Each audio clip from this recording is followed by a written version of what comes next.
As you can see here, I've got a cast iron Dutch oven. It's in pretty rough shape, both inside and out. And what I plan on doing is bringing this down the basement, taking a wire wheel to it, and when I've got all the rust off of it, got it good and clean, I'll re-season it. Alright, time to start restoring this Dutch oven, bring it to its former glory. First thing when using power equipment, make sure to have safety equipment. I'm not going to do every single thing on camera because it's going to take half hour, 40 minutes for the lid and probably twice that for the pot itself. So I'll do a little bit and then I'll show you the next step when I get to that.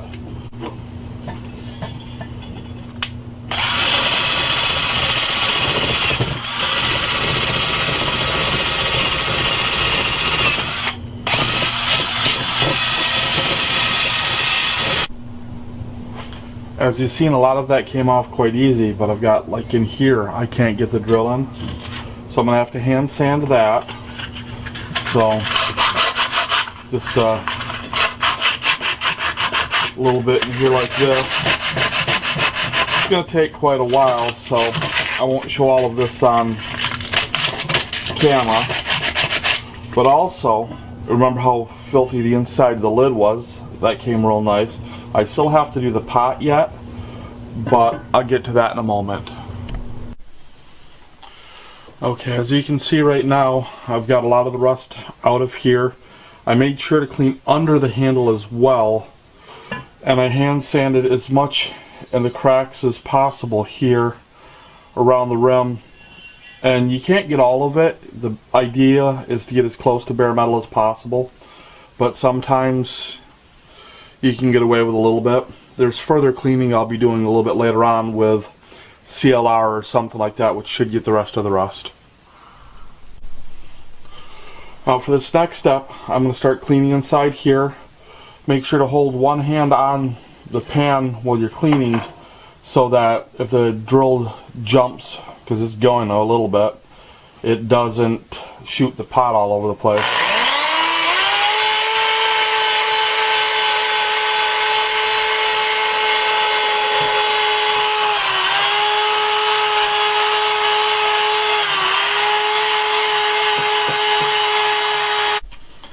As you can see, it's a little cleaner, but there's still a bit of rust on it.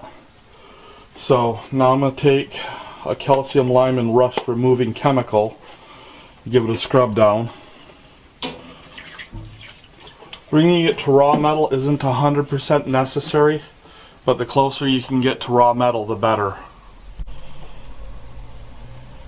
As in, when you're using the power equipment with chemicals, still want to use the eye protection. Just give it a good coat, let it sit for a little bit, then come back, wipe it down again. You'll be surprised at how much of the rust this will take off. Well, let's see how well it's turning out. Dry a little of this off.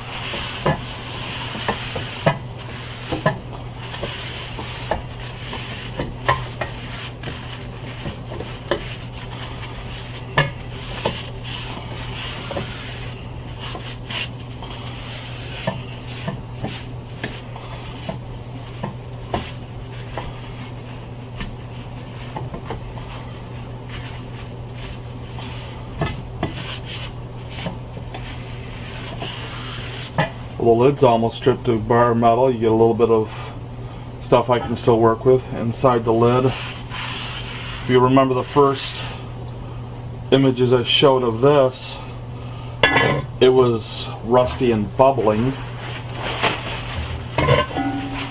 and it still has part of the old seasoning, part of the old bluing still on it. I can salvage a lot of this. I'm going to have to give it one or two more chemical treatments, and then when I'm done, I'll re-season it. I'll get to that point. For you it'll be magic, for me it'll be a couple hours. Doesn't look like the same pot anymore, does it? Couple hours of scrubbing, a lot of hand sanding. I use Lime-A-Way. I use the drill with the wire wheel and a lot of elbow grease. The next step, I'm going to take it upstairs. I'm going to thoroughly wash it with soap and water. I'm going to put it on the burner of the stove, heat it up to dry it off, make sure it's thoroughly dry. Then I'm going to oil it, put it in the oven, and give it a good hour for that oil to bake into it, and it'll be properly seasoned and ready to cook with. Okay, just brought it up from downstairs. As you seen, I was using Lime-A-Way on it. I'm concerned that when I season the pan, the Lime-A-Way will make this toxic. So the first thing I want to do is wash it thoroughly with soap and water, and then I'm going to dry it really good. Then I'll coat it with Crisco, and when I'm done with that, I'll put it in the oven and season it. So just make sure to give it a good scrub, get all those chemicals off. So now I'm going to use a paper towel to apply a thick layer of shortening to the outside of this pan, and the inside of the pan, every surface possible. Then I'm going to put it in the oven at 250 degrees for about an hour, and then she'll be good to go. Because I'm using the shortening in the inside and outside the pan, I'm going to have it on the cookie sheet in the oven. You don't want to miss any spots whatsoever when doing this, or those spots will rust. And I'll be doing the same thing to the lid, and just that'll be off camera. There you go, final product. Put it in the oven for about an hour at 250 degrees after cleaning all the rust off and covering it top to bottom with oil. To be precise, I use Crisco, and it'll darken over time as I season it after each individual use. So right now it's a little light looking, but in time it'll turn black like the other cast iron pans I have. If you like this video, please click the like button. Subscribe to the channel. There's no cost involved in subscribing. It just helps the channel out, lets YouTube know that you like me. Share this video on social media, let your friends know. And tell me what you think of the channel, what you think of my projects in the comments below. Let me know what you think. Should I do more projects like this? Should I do something different? Just let me know. Thank you and goodbye.